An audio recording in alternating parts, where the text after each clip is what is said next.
I had to make a video about my hectic weekend working 72 hours on US time from Australia.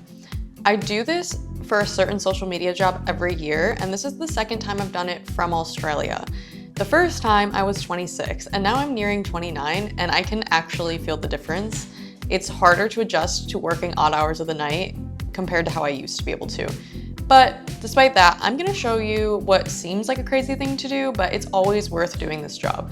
You might be wondering why I did it, and I have work here in Australia. It's just a nice way to make extra money, especially because I'm planning travel right now, and the only way I could afford that is if I did this job. So my sleep was a sacrifice I was willing to take.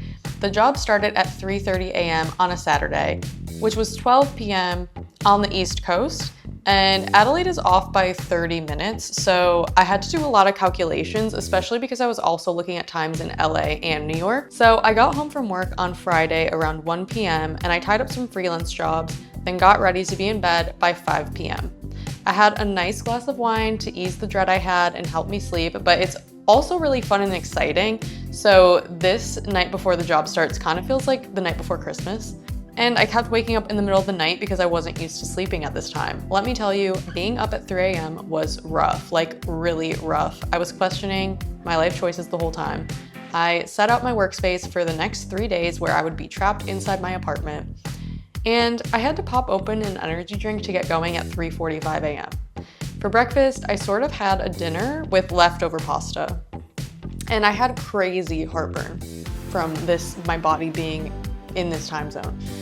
The morning was slow. I logged onto Slack to see what was going on, and then the work started picking up more and more as the morning went on. I got through 2 seasons of Gossip Girl during this weekend because I was playing it in the background to keep me going. Around 9:30 a.m. I made a regular breakfast, and then I was just nursing this energy drink all day.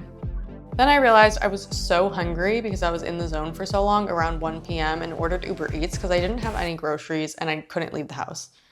This day of work actually went on a little longer than expected, so it turned out to be more of a 13.5-hour day of work. I logged off just before 5 p.m. and then ran to the grocery store to grab stuff for dinner.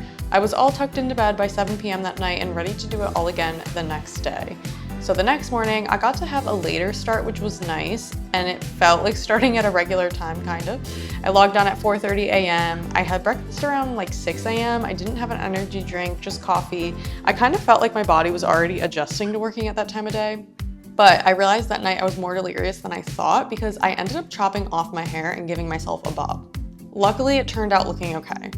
I gave up on filming the third day because I was so tired. I ended up working 4:30 a.m. to 4:30 p.m. and then I went to bed at 7 p.m. to then have a regular office day the next day in Adelaide and just go back to normal life. All in all, it was nice to catch up with old coworkers from the States. I love working in Australia, but there is a lack of familiarity with office culture and chat and just certain conversations and jokes. So I like having that once a year. Also, I have this job opportunity because of past work that I've done, so it's not like I was applying to do jobs like this from Australia, but it's certainly something you could do if you wanted to make extra money. Anyway, that is my update for now. Bye.